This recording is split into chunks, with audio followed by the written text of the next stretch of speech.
Amigos, buenas noches, qué gusto saludarlos en este programa especial, esta cobertura que estamos haciendo desde Guadalajara, Jalisco, y tratando de observar el fenómeno de lo que son las elecciones en los Estados Unidos, con cifras que se están moviendo a cada momento.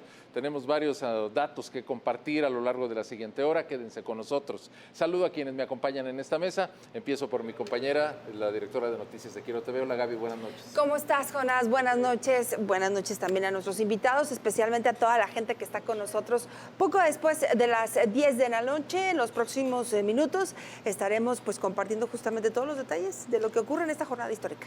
Bien, saludo y con mucho gusto, Gaby, a quienes nos acompañan esta noche, la maestra Cinti Ramírez. Maestra, ¿cómo estás? Bienvenida, muchas gracias. ¿Qué tal, Jonás, Gaby, Federico? Buenas noches a quienes nos ven, un gusto estar aquí.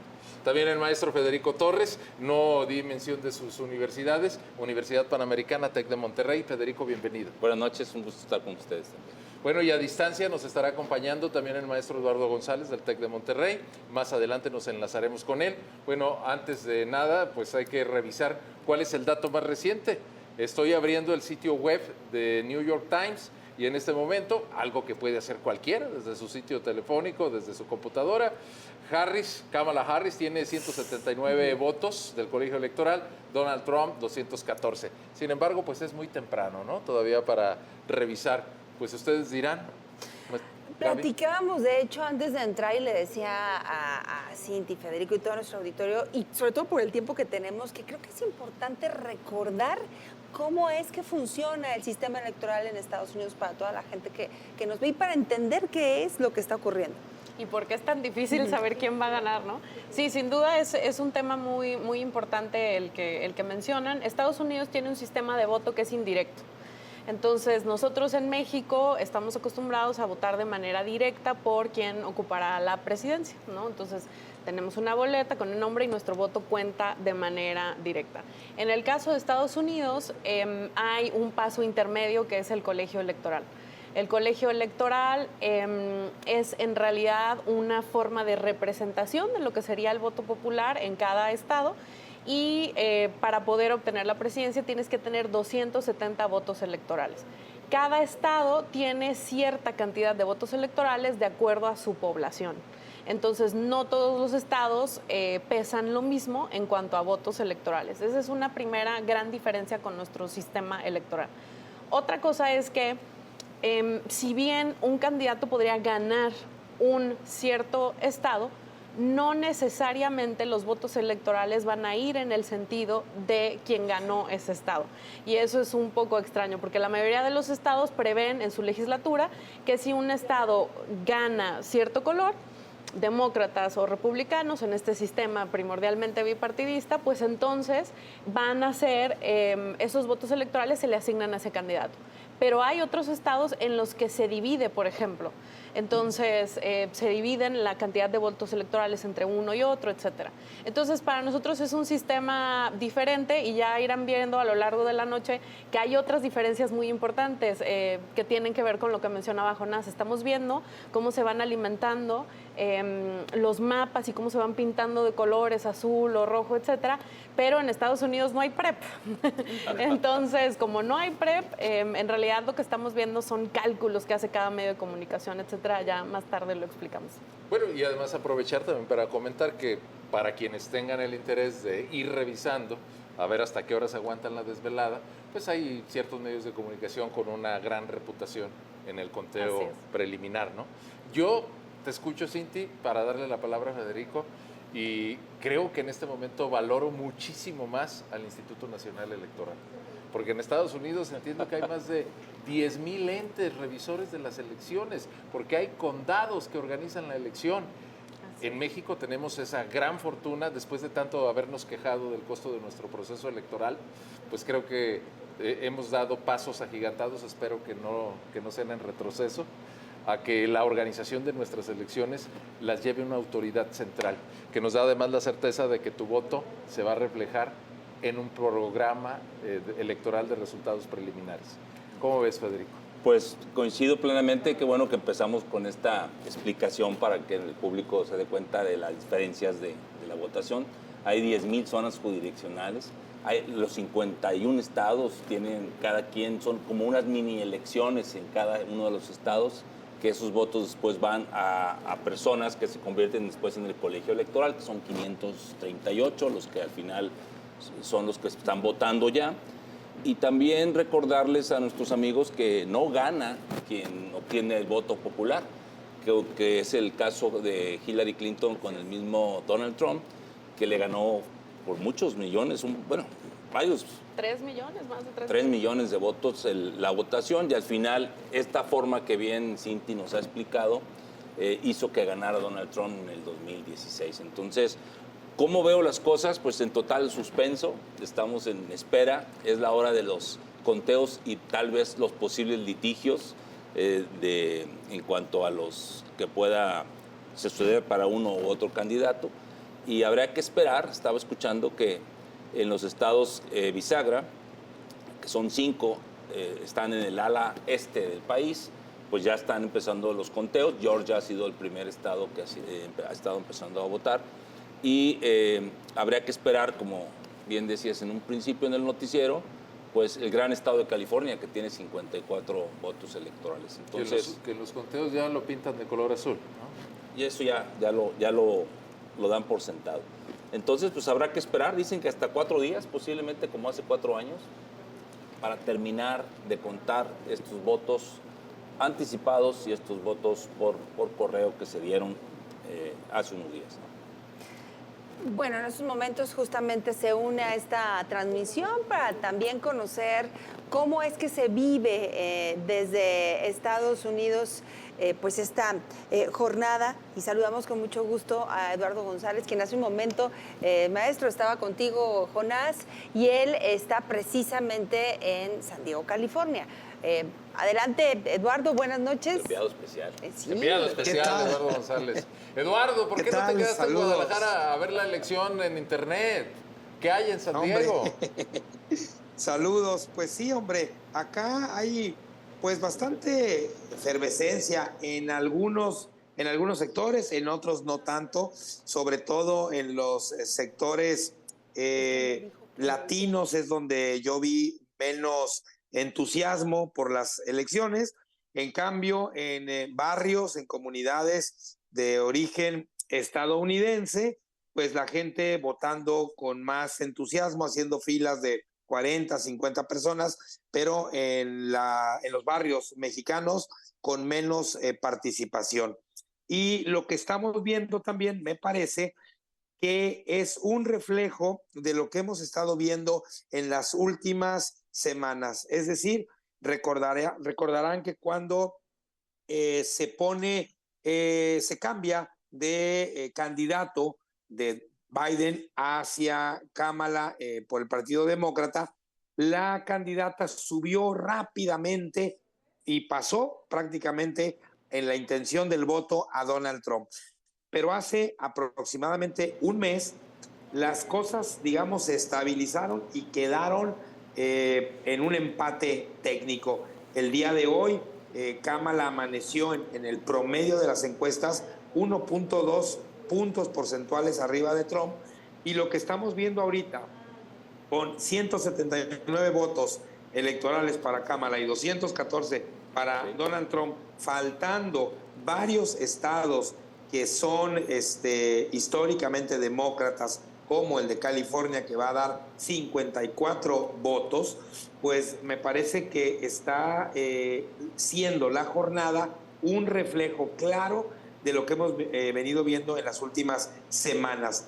Pero, por otro lado, también es importante mencionar que los estados péndulo, los estados bisagra, pues todavía no han dicho de qué color se pintarán. Hay algunas proyecciones que les dan el triunfo a un candidato o a una candidata, pero no tenemos todavía claridad de quién se pueda llevar los estados péndulos.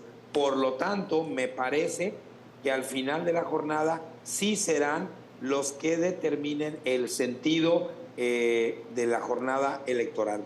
Oye, Eduardo, hace un rato tú mencionabas, y lo dijiste también en esta intervención, que se había sobredimensionado el voto latino. Incluso hablaban mucho de que tanto el voto latino como el de las mujeres serían clave para definir esta elección, pero me llamaba la atención que lo decías, no fue así, al menos en la experiencia que tú viviste en esta jornada desde donde te encuentras. Sí, fíjate que a mí me parece que ya llevamos varios procesos electorales en donde sobredimensionamos el peso del voto latino a partir del número de latinos que pueden votar en Estados Unidos. Ya son la primera minoría. Sin embargo, al momento de salir a votar, pues lo hacen mucho menos que otros grupos. Por ejemplo, en los votos anticipados en Pensilvania, solo el 2% fueron de origen latino. Hoy, precisamente muy temprano, platicaba con una familia sobre las elecciones. Todo iba más o menos bien hasta que les pregunté que si iban a votar y me dijeron, no vamos a votar, vamos a pasar el día en Tijuana. Entonces, creo que es una muestra pequeña, sí, pero de varias que encontré a lo largo de la jornada, desde el domingo hasta el día de hoy, en donde los latinos mostraron muy poco interés por la elección. Incluso yo subí un tuit el día de ayer con varias respuestas que me dieron desde son iguales, no me importan las elecciones, no tengo trabajo, lo que quiero es comer, a mí no me van a atender. En fin, yo creo que si atendemos al número de latinos y al apoyo que eventualmente manifestaban o han manifestado, perdón, en las elecciones a favor de los demócratas, pues tendrían un peso mayor que el que terminan teniendo al no salir a votar. Bueno, un fenómeno, estimado Eduardo, que pues creo que se repite no solo en México y Estados Unidos, sino que se ha convertido en un asunto de comportamiento social a nivel planetario, sobre todo en las democracias, por una cantidad enorme de fenómenos. Quiero hacerte una pregunta antes de que nos digan que vamos a corte. Eduardo, estoy seguro que tú ya lo has reflexionado. ¿Qué nos conviene más, que gane Kamala Harris o que gane Donald Trump? Pues a mí me parece que Kamala sería la menos peor que Trump. Yo no creo que ninguno de los dos podamos decir que sea la mejor elección para México, ni para el mundo en general. Pero sí creo que hay diferencias, claro, entre Kamala y Donald Trump, y por eso digo que para el caso de México, tener a Kamala en la Casa Blanca sería menos complicado que tener de nueva cuenta a Donald Trump. Muy bien, Eduardo, vamos a seguir en charla contigo, así que por favor no te nos desconectes. Seguimos, amigos, aquí con Cinti Ramírez, con Federico Torres, Gaby Aguilar y su servidor. ¿Hacemos una primera pausa, Gaby? Sí, y sobre todo saludar a toda la gente que nos ve a través de nuestras redes sociales o también a través de nuestro sitio en internet, kiotv.mx. Mil gracias y pues sí, a la pausa.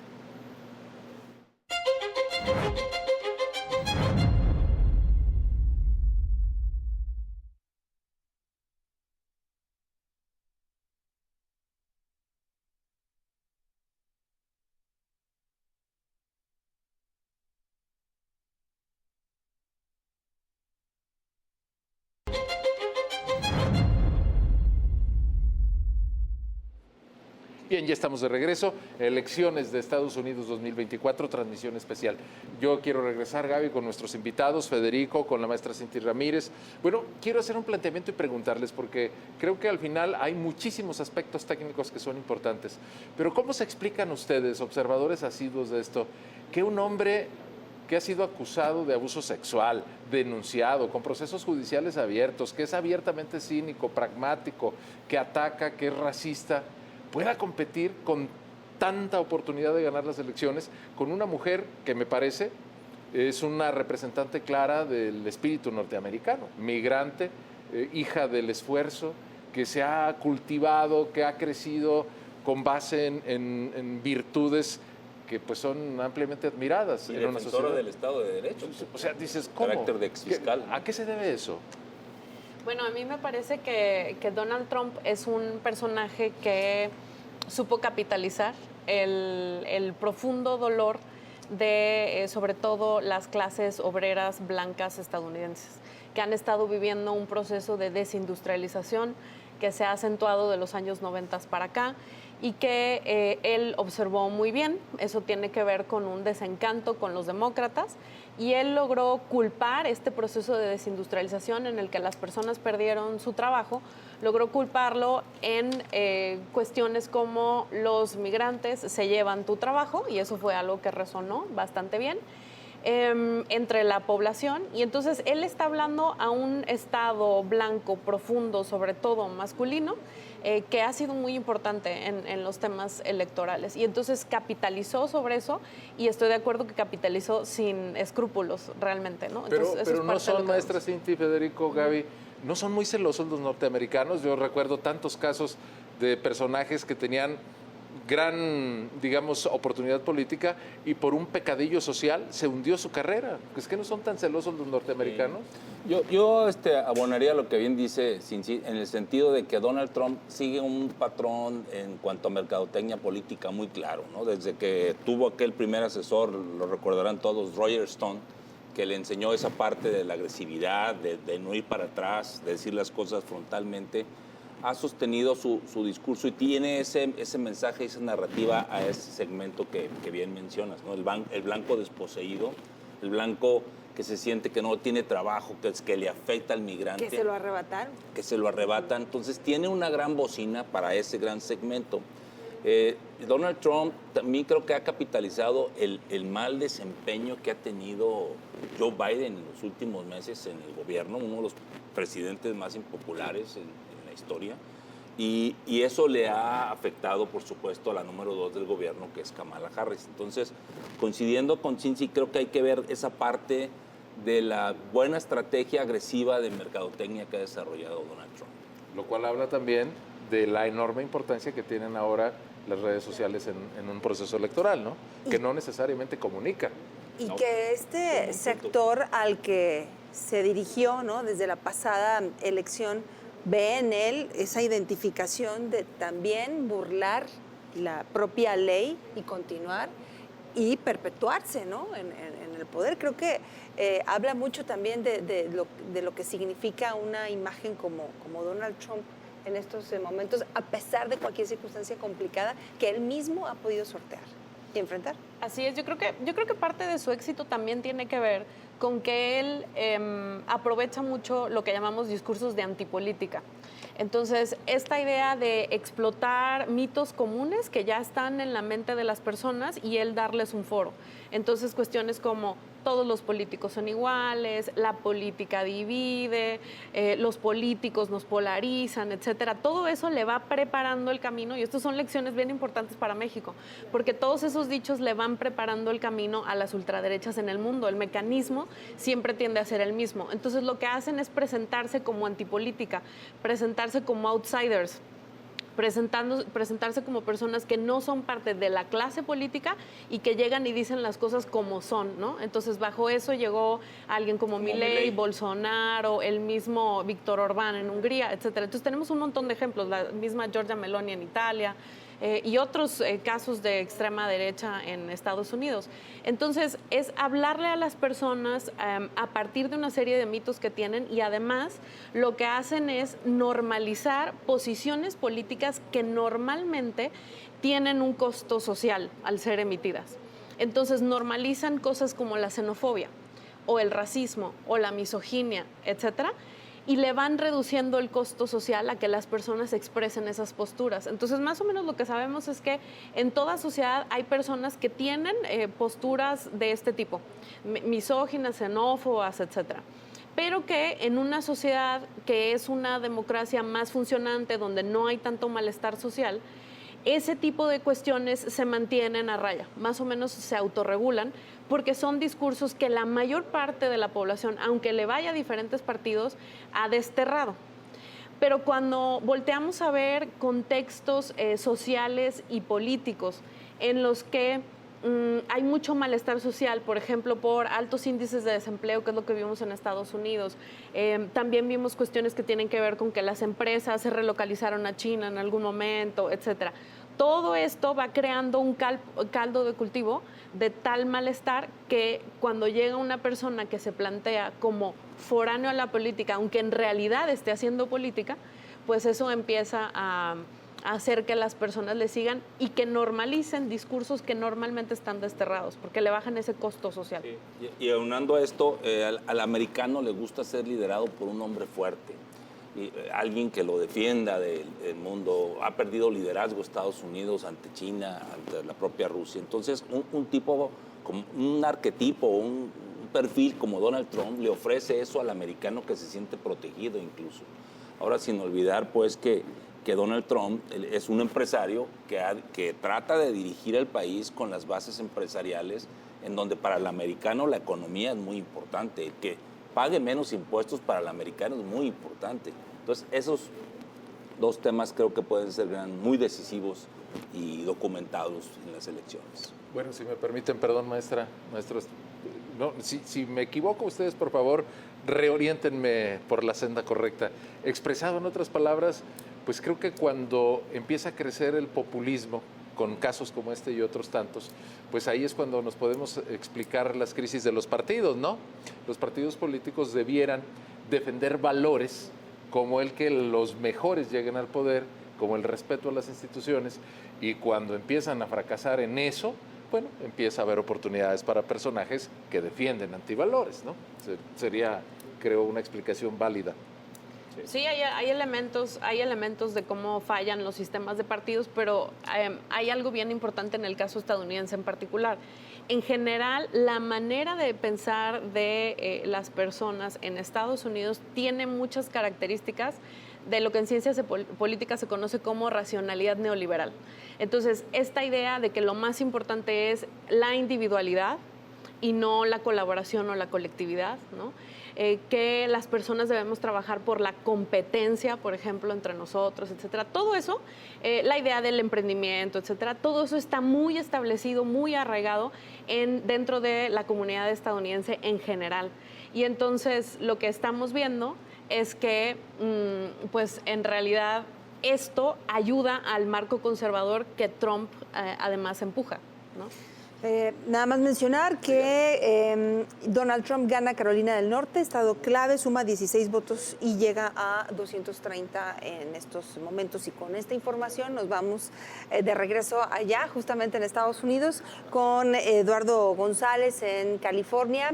Maestro Eduardo, estamos de regreso con usted. No sé si ha estado escuchando parte de la charla que tenemos a través de Kio TV y también escuchar su punto de vista. Eduardo, perdón, añadiendo porque hace unos minutos en el noticiero compartíamos brevemente temas relacionados con estadísticas.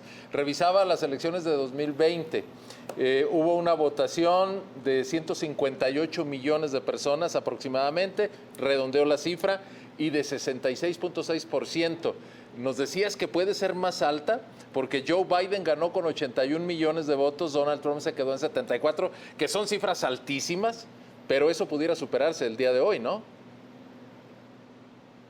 Que se están poniendo ahí sobre la mesa es que posiblemente aquí en Estados Unidos tengamos un mayor número de electores visitando las urnas de lo que tuvimos en la elección anterior, más, o sea, sin tomar en cuenta el ganador. Simplemente el número de votos podría ser incluso mayor al que tuvimos en la elección anterior. Y con respecto a la pregunta que hacías, Jonas, sobre esto de la sociedad norteamericana votando por un personaje o apoyando un personaje como Donald Trump, contra de una mujer como Kamala, a mí me parece que precisamente en eso se resume todo el asunto de la elección en este momento. Es decir, ¿será la sociedad norteamericana capaz de poner a un convicto por primera vez en la Casa Blanca o será capaz de poner por primera vez a una mujer a despachar en la oficina oval? A mí me parece que lo que está decidiendo la sociedad norteamericana va a tener un impacto muy grande, no solamente al interior en Estados Unidos, sino más allá de sus fronteras. La diferencia realmente es significativa en tener a alguien como Donald Trump, acusado ya por un jurado por cometer una serie de delitos, o poner a una mujer. Yo creo que lo que nos está mostrando al día de hoy la sociedad norteamericana, y debo de mencionar que en las entrevistas que yo hice del domingo para acá, el asunto de que Trump es un convicto, pues los tenía sin mayor preocupación. Entonces creo que lo que está mostrando hoy la ciudadanía norteamericana es que son capaces, o serían capaces, de poner a un convicto en la Casa Blanca, lo cual nos puede indicar el rumbo que podría tomar su política, no solamente interna, sino sobre todo una política exterior. Bien, Eduardo, pues ciertamente a mí me queda también, desde una perspectiva muy sociológica que hemos venido abordando en este segmento del programa, me queda claro que hay una grave crisis de valores en la sociedad norteamericana, que están muy confundidos, y cuando dices sociedad norteamericana, bueno, pues es un mosaico gigantesco, ¿no? Porque no es lo mismo hablar de la comunidad de asiáticos en la costa oeste que la comunidad de polacos en la costa este, ¿no? Por ejemplo, llama la atención que aunque con las mujeres, una de las proyecciones que se tenía en las encuestas era que Kamala llevaba 11 puntos de diferencia con Donald Trump, la diferencia es similar o mayor en otras proyecciones con respecto a los hombres. Incluso en el mundo latino, el gran apoyo que recibe Donald Trump es de los hombres. Entonces yo creo que cuando hablamos de la sociedad norteamericana, pues habría que tomar en cuenta no solamente lo diverso que se representa, que está frente a nosotros, o sea, no es monolítico el voto de ningún grupo social en Estados Unidos, pero al final del día creo que lo que estamos viendo, por lo menos hasta este momento, con Donald Trump a la cabeza, es que son capaces de poner a un convicto a llevar las riendas del país. Muy bien, Eduardo, pues seguimos en contacto contigo, porque además parece que la tecnología está exigiendo ciertos trámites. Por favor, no te nos desconectes, seguimos contigo. Vamos ahora a seguir aquí en el estudio con Federico Torres, con la maestra Cinti Ramírez, con Gaby Aguilar, pero hacemos una brevísima pausa. Vamos revisando nuevas estadísticas. Yo estoy seguro que ya hay algunos cambios. Volvemos inmediatamente con ustedes.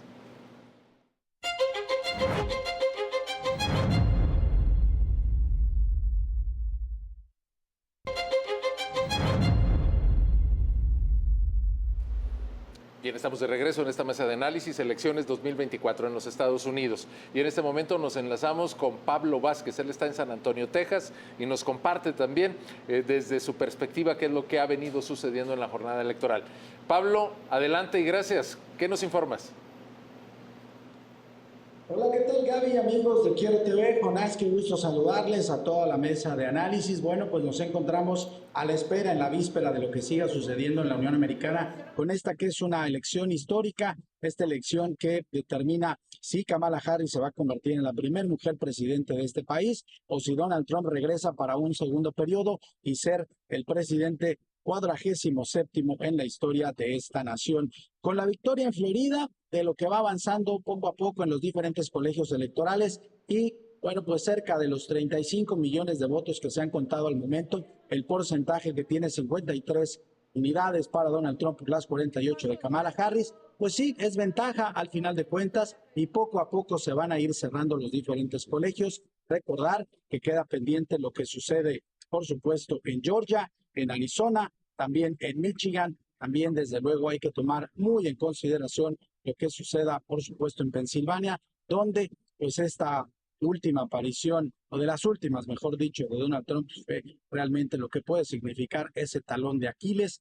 Bien, lo que sucede desde luego en Michigan, donde hubo un gran apoyo para la candidata demócrata Kamala Harris, para Tim Walz, y desde luego lo que va a suceder en estados fronterizos, donde hay elecciones, en otras entidades donde desde luego está muy marcada la tendencia entre republicanos, entre rojo y azul, y veremos por supuesto la reacción en el transcurrir de las siguientes horas. Podemos pasarnos prácticamente toda la noche a la espera de los resultados, de cómo van avanzando los diferentes colegios electorales y, como dijeron las autoridades locales previo a este tema de la contienda electoral, hay que tomar las cosas con calma y con paciencia, y sobre todo porque nos enterábamos que el voto previo, el voto anticipado, que se dio antes del 1 de noviembre, fue únicamente para adelantar parte del proceso. Incluso hubo gente que tardó más en la votación previa que en la jornada de este supermartes electoral, y decir que hasta hoy en la mañana, si es que ya habían llegado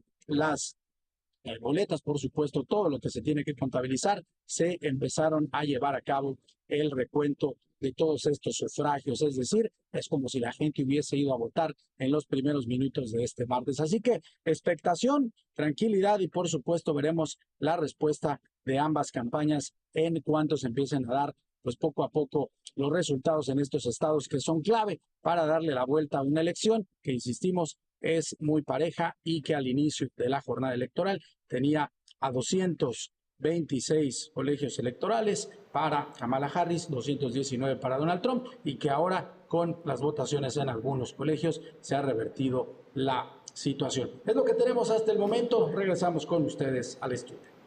Gracias a Pablo Vázquez. Bueno, pues Gaby, sí, adelante. A ver, bueno, sí, hablando del tema de los resultados y que un asunto pendiente, Cinti, es que cómo se reportan estos resultados, cómo entenderlo mejor y por qué las diferencias. Claro, sí, quizás están viendo quienes están monitoreando desde casa, como decía Jonás, las elecciones en diferentes medios. Tenemos desde motores de búsqueda reportando cómo se va moviendo el mapa hasta diferentes outlets de medios de comunicación. Y de repente hay momentos donde vemos diferencias que al final de cuentas van a ser temporales, pero que es importante considerar. Estamos viendo diferencias porque en Estados Unidos no hay una autoridad central que esté reportando en tiempo real los resultados de la elección. Como les decía, no hay algo equivalente a un PREP ni un INE que esté centralizando todo el proceso. Y entonces, en realidad, parte de lo que estamos viendo es que cada medio de comunicación define su propia metodología para hacer el reporte. Entonces, tenemos que, si ustedes gustan, por ejemplo, consultar fuentes como Associated Press o Reuters, son los dos que tienen la metodología más acabada en cuanto a la forma de reportar. Porque los medios de comunicación pueden elegir si están reportando encuestas de salida, que además las encuestas de salida empiezan a hacerlas, son diferentes que en México, las hacen también días antes con votos que se emiten por correo, por ejemplo. Puede ser que estén reportando también resultados parciales de las casillas, o puede ser que estén metiendo resultados finales de las casillas, o puede ser que estén reportando modelos estadísticos con los cuales calculan cómo se va moviendo la elección, o una combinación de todo lo anterior. Entonces, por eso, siempre en el caso de Estados Unidos, tardamos varios días en ver exactamente qué fue lo que pasó, porque pues cada quien tiene su propio modelo, ¿no? Ay, porque además se deben agotar los procedimientos legales, ¿verdad? Sí, mira, a propósito de ello, porque sí es un fenómeno interesante de revisar. Si buscas en el motor de Google, en este momento Google te reporta 230 votos para Donald Trump, 192 para Kamala Harris, y si ves en un medio pues tradicional de comunicación como el New York Times, que les estaba comentando, pues en el New York Times, aquí ya estoy fallándole, el New York Times tiene 187, 230 y seguramente los otros motores. Pero también uno nota si están muy despegados, dice, pues, seguramente no andas muy bien. Bueno, hay otro tema que me gustaría que revisáramos y en comparación con un proceso que es todavía reciente para nosotros, ¿no? Yo tengo muchos recuerdos de lo que fue la elección 2024 en México y el hincapié que se hizo, cómo formó parte dominante del discurso el tema de tener una mujer en la presidencia. ¿No se desinfló eso un poco, Cinti, en Estados Unidos? ¿O no es tan importante para el norteamericano promedio defender este asunto del techo de cristal, el cambio, darle ya la oportunidad a la mujer, que también pues, es una población mayoritaria? Es una pregunta muy interesante. Veíamos en las encuestas que entre el 11 y el 16%, como señalaba Lalo hace un momento, de las mujeres favorecía el voto por Kamala Harris, ¿no? Eso quiere decir que pues, el voto femenino tampoco es monolítico. Sin embargo, en las encuestas de salida de las fuentes más confiables que tenemos hasta el momento de la elección, le preguntan a las personas no solamente por quién votaron, sino cuáles son los temas que más les interesaban. Y tanto en el campo demócrata como en el republicano, el tema que sale hasta arriba es la cuestión económica. El tema del aborto, los derechos de las mujeres, incluso la migración, sale en cuarto o quinto lugar. Y el que presenta, digamos, un interés de solamente el 5% es el tema de política exterior. Ahora bien, puede haber varias cosas ocultas que estén sucediendo ahí. Kamala Harris ciertamente empezó con una tendencia ascendente, ¿no? Lo vimos. Y luego empezamos a ver cómo se desinfla el globito un poco. Bueno, pues esto tiene que ver, entre otras cosas, con que hay gran tensión al interior de los Estados Unidos por el rol que la administración actual, que ella también representa, está teniendo con las agresiones que estamos viendo en Medio Oriente hacia la población civil en Gaza. Entonces, ese es un tema que a Kamala Harris le ha costado muchísimo, ha sido de los temas que le costó más trabajo responder durante sus mítines, ruedas de prensa, porque hablaba de un alto al fuego y al mismo tiempo continúan enviando armas, ¿no? Entonces, su base más fuerte, que tienden a ser mujeres progresistas, jóvenes educados, etcétera, ha tenido un verdadero problema ético al momento de acercarse a las urnas. Donde muchos de ellos reportaban incluso que estaban considerando votar por terceras opciones que normalmente no logran ni siquiera el 1% de la población, de la votación nacional en Estados Unidos, y mencionaban a personas como la candidata Jill Stein del Partido Verde, ¿no? Por ejemplo, diciendo, pues es que ella es una persona que dice que se le va a quitar el financiamiento a Israel, etcétera, etcétera, ¿no? Mueve un poco a hilaridad del voto completamente pragmático por temas que tienen que ver, por ejemplo, con economía, al voto totalmente idealista. Mejor que no gane Kamala Harris, pero pues... Sí, como una señal, digamos, de castigo. Y desde luego los demócratas salieron a decir, oigan, entendemos que es un tema que les interesa mucho, pero un voto por una tercera opción sería esencialmente un voto hacia Trump, ¿no? Entonces, es algo de lo que estamos viendo ahora en los resultados. Federico, también otro asunto que llamó poderosamente la atención fueron las campañas de desinformación, algo que pues vale la pena analizar. Sí, se ha hablado mucho de la injerencia de Rusia en las elecciones en Estados Unidos, no ahora, sino también en las anteriores. Y esto, a través de estos sistemas tecnológicos que tiene Rusia, pues sí, hemos visto que ha confundido al electorado. Pero ahora, al sumarse a la campaña, Elon Musk, que es un supermillonario y que tiene varios negocios, entre ellos la plataforma ahora llamada X, antes Twitter, pues no lo hemos visto y se venía comentando, pues que ha tratado de meter imágenes, caricaturas que de alguna manera atacan a Kamala Harris, haciéndola ver incompetente ante la gran figura que representa a Donald Trump. Y estas alianzas, por supuesto, de supermillonarios con estos tenedores de estos grandes medios de comunicación, pues sin duda inclinan la balanza, pero sobre todo pues confunden al electorado, y sobre todo en Estados Unidos, que no hay un día de reflexión, que incluso el día de hoy hubo entrevistas de ambos candidatos, pues Elon Musk ha estado muy activo. Entonces veo muy preocupante esta invasión o esta injerencia de empresarios, por supuesto interesados en obtener después algunos proyectos, algunos beneficios económicos para Tesla y para su sistema de cohetes al exterior y sus plataformas. Sí, así es. Bien, pues ese es uno de los panoramas. Estamos a punto de hacer una nueva pausa. Yo quisiera aprovechar, antes de que vayamos al corte, pues para dejar sobre la mesa, porque el tiempo está avanzando rapidísimo, pues un análisis, o mejor dicho, la invitación a que nos compartan un análisis sobre el impacto para México. No sé si nos alcanza el tiempo, Cinti, tú también haces muchas reflexiones de carácter internacional. Si un triunfo de Kamala o de Donald Trump nos pueda llevar a condiciones adversas o quizás más difíciles en ámbitos específicamente internacionales o del subcontinente latinoamericano.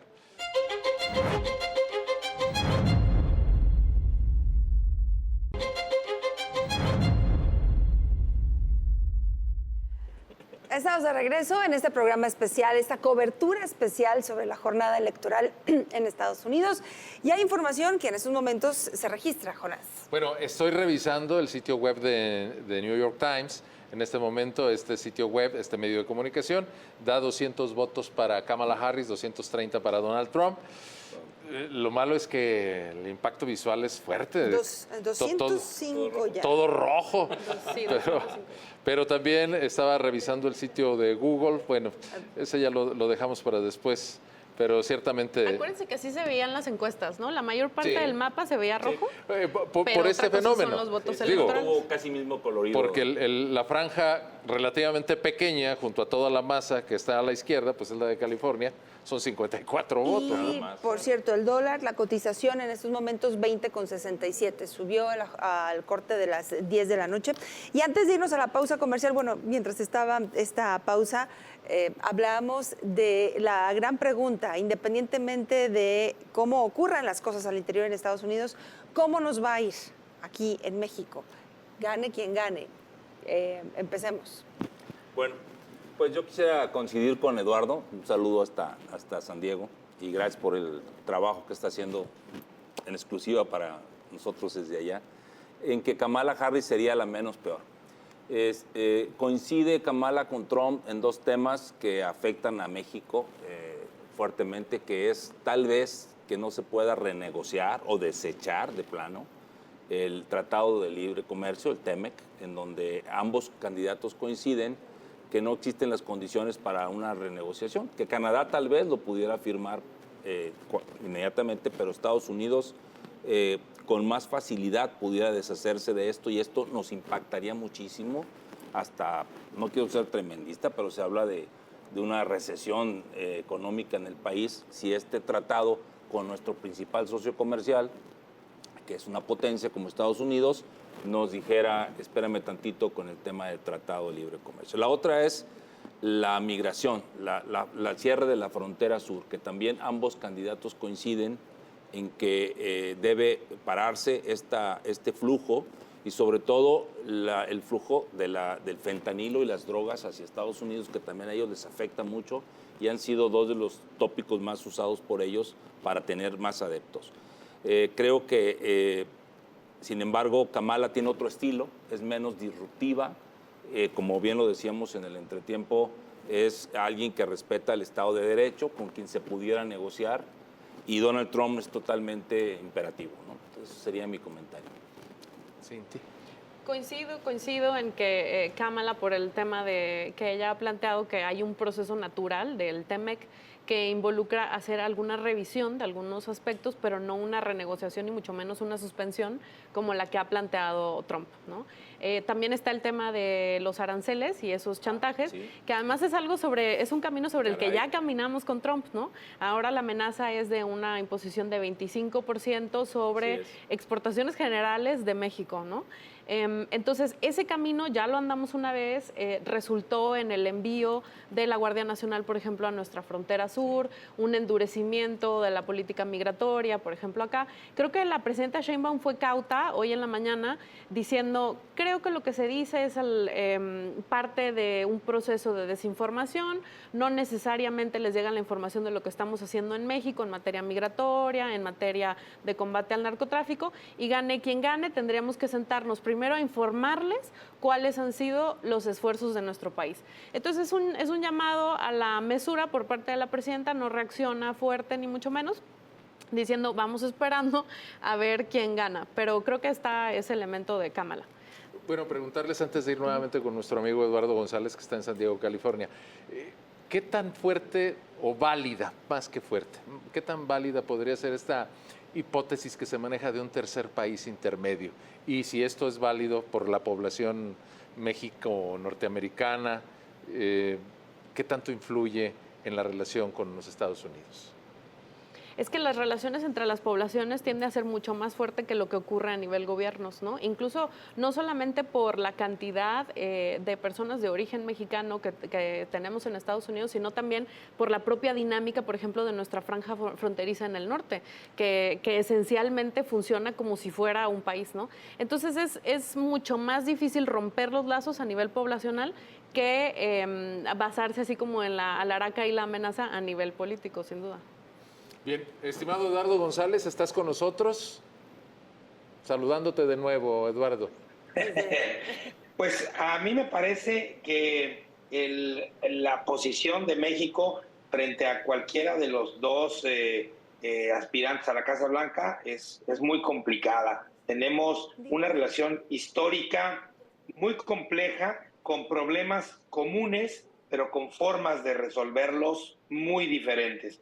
Pero sí me parece que aunque Donald Trump, ya tuvimos esa experiencia con él y no fue necesariamente muy agradable en muchos aspectos, sobre todo el tema económico mezclado con la migración, pues no hay que dejar tampoco de lado que la presidencia de Joe Biden y que Kamala podría seguir también en esa línea, fue muy injerencista en cosas de política interior de nuestro país, en asuntos que tienen que ver con el combate al narcotráfico, incluso levantando la voz en relación a una serie de reformas constitucionales que se comenzaron a hacer desde el sexenio, a finales del sexenio pasado, y que hoy continúan. Pues también me parece que no podemos quitar la vista de lo injerencista que ha sido el gobierno de Biden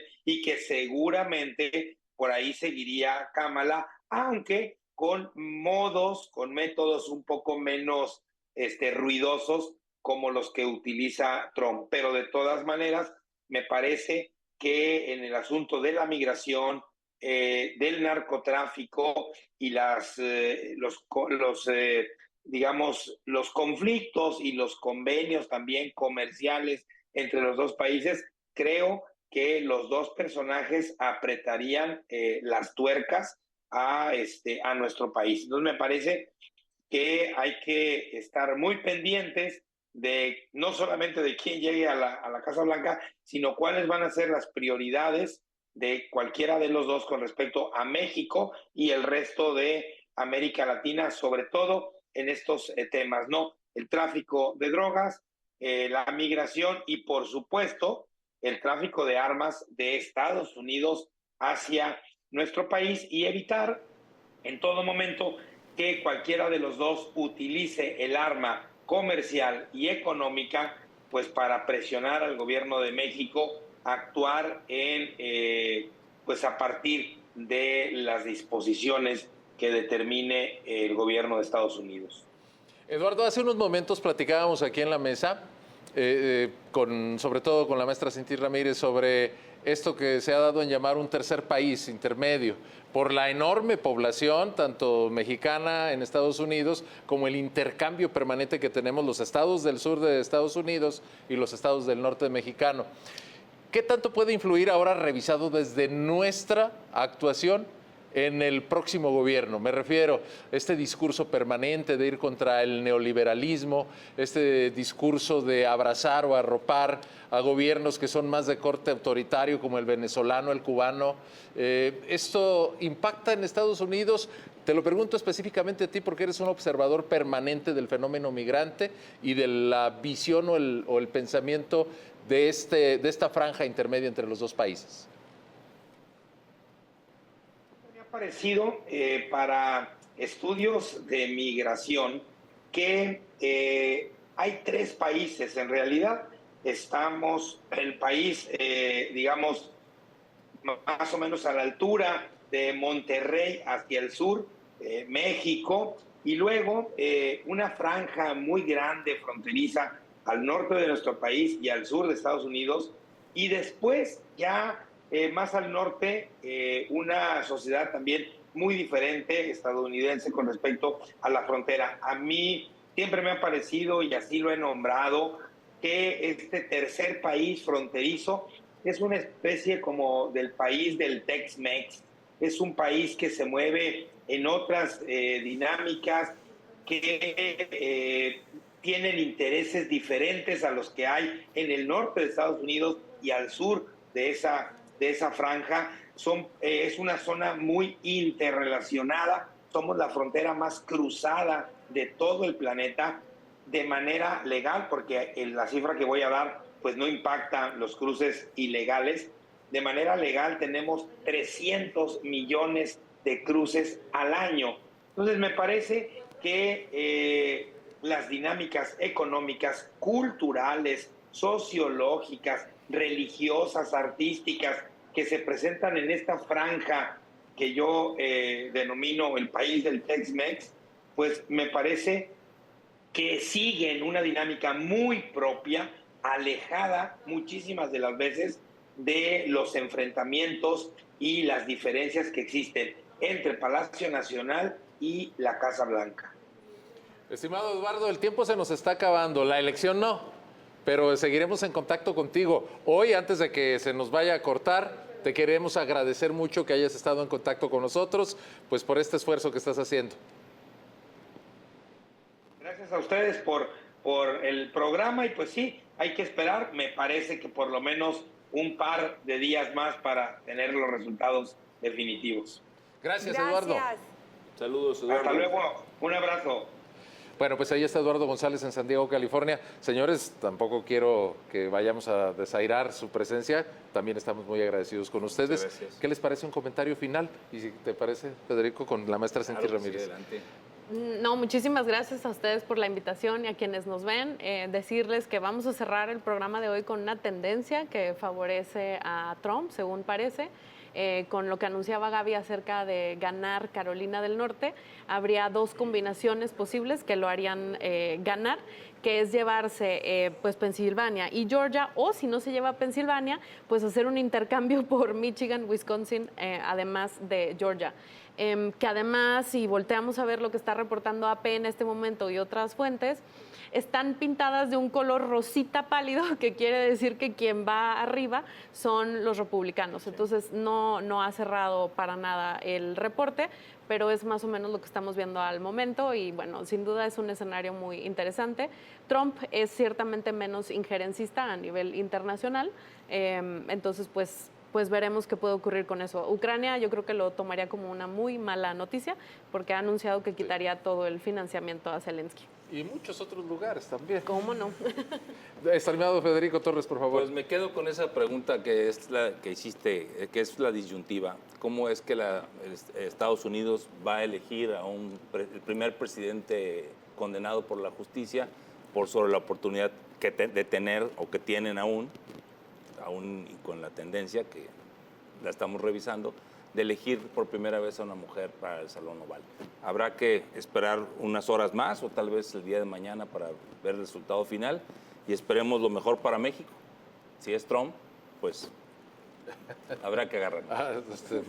Agarrar aire. Agarrar aire. Que Y la muchas historia gracias. ya es conocida. También. Creo que ya le perdimos el miedo un poquito, Sí. ¿no? Será Esperemos que no un quiera. guión de segunda versión, Muy segunda bien. parte. Pues muchas gracias, Federico Torres, Cinti Ramírez, muchas gracias. Gaby, pues nos vamos a despedir. Le agradecemos a todos ustedes que nos hayan acompañado. Le agradezco mucho a mis compañeros de equipo. Esta transmisión no se hace posible sin todos los que nos apoyan, técnicos, camarógrafos, productores. Y muchas gracias a ustedes por habernos acompañado. Les deseo una excelente noche. Todos aquí estamos atentos a esta y más noticias. Buenas noches.